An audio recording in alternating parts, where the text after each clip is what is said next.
Gabriel Thibodeau, compositeur et chef d'orchestre. Jean-Louis Sageot, clarinettiste de l'Octoire de France. Jean-Christophe Graal, violoniste de l'Octoire de France. Jean-Paul Darras, ingénieur du son, directeur artistique. Michel Fouquet, contrebassiste de l'Octoire de France. Paul Broutin, violoncelliste de l'Octoire de France. Jacques Tarot, bassoniste à l'Octoire de France. Étienne Vultinguer, ingénieur du son. Yuriko Naganuma, violoniste de l'Octoire de France. Laurent Joanneau, altiste de l'Octoire de France. Jacques Gauthier, pianiste. Antoine de Grémont, corniste à l'Octoire de France. On y va. C'est parti.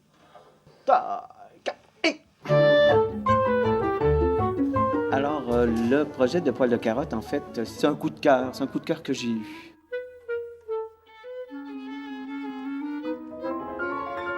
Comme je suis le pianiste de la Cinémathèque québécoise, je joue à tous les vendredis soirs à Montréal. Et il se trouve que nous avons une copie de Poil de carotte à Montréal. Et en jouant, tout simplement, un vendredi soir, je me suis dit que ce serait un film parfait pour l'Octoire de France. Parce qu'il y a un côté très délicat au film.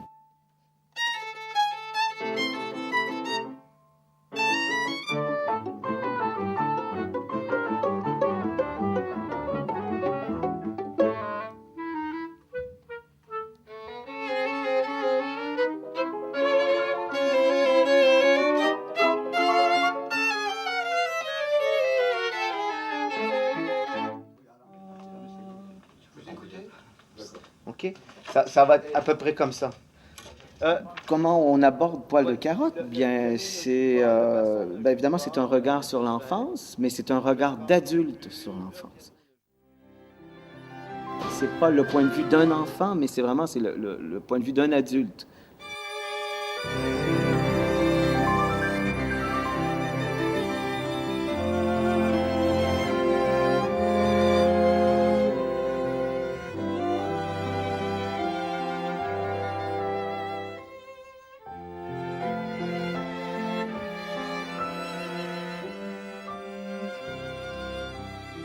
Comme il y avait à l'écran un Kammerspiel, autrement dit vraiment une pièce de chambre où il y a quelques personnages par-ci par-là, moi ce que j'ai décidé c'est de faire exactement la même chose avec la musique. C'est-à-dire qu'à chaque instrument correspond un personnage à l'écran. Par exemple, évidemment, Poil de carotte, c'est la clarinette, c'est le petit garçon joyeux. La clarinette, c'est un côté espiègle aussi qu'on aime bien. Madame le Pic, j'ai mis le premier violon pour avoir une voix très aiguë. Puis Yuriko Naganuma, qui est le premier violon de l'Octoire de France, me le rend vraiment très bien. Il va chercher un grain dans la couleur de son violon qui fait que c'est très rauque, même presque. C'est très agressif.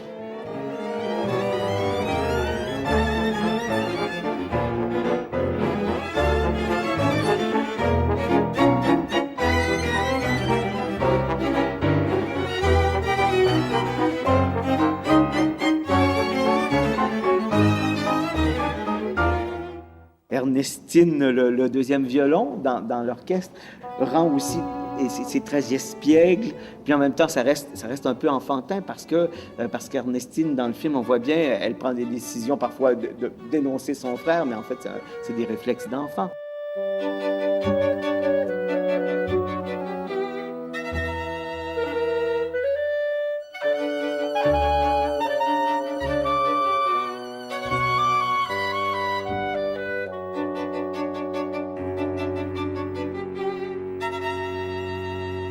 La contrebasse joue le rôle de Monsieur Le Pic. C'est un truc évident. Par contre, à la contrebasse, habituellement, on n'a pas autant de solos mélodiques. C'est ce qui rend la partition, je crois, assez particulière.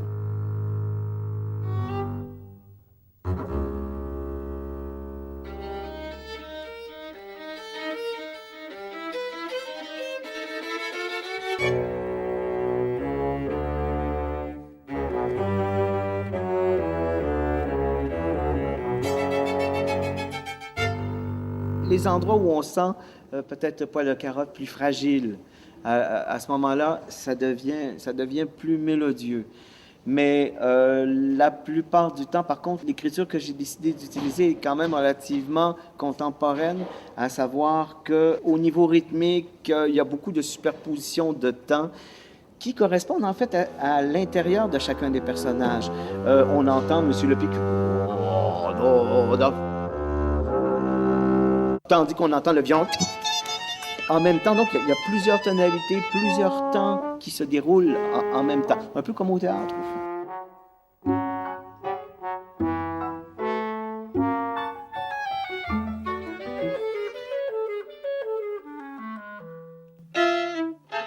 Je crois que le point fort de la partition de Poil de carotte, c'est exactement son point faible aussi. C'est en vouloir tellement que ça soit imbriqué, ben, on se retrouve aussi probablement avec pas un monstre, mais ça rend parfois la partition tellement complexe que c'est à la limite de ce qu'on peut faire finalement au cinéma muet.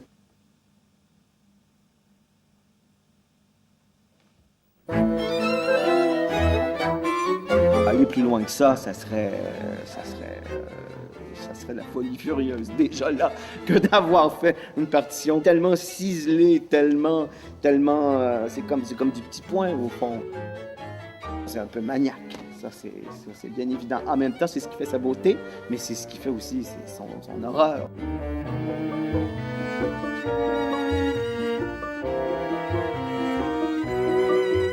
Antoine, si tu faisais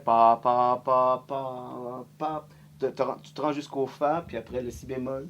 Vous savez pas, hein? Allez, on fait. Ah, moi, c'était bien, mais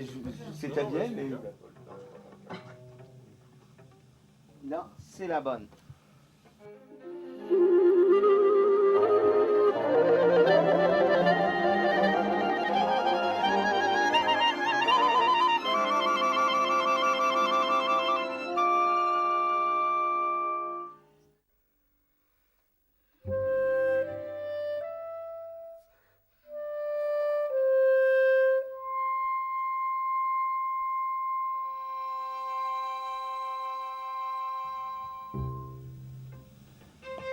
Et bien si après ça les gens pleurent pas, c'est qu'on est vraiment des nuls.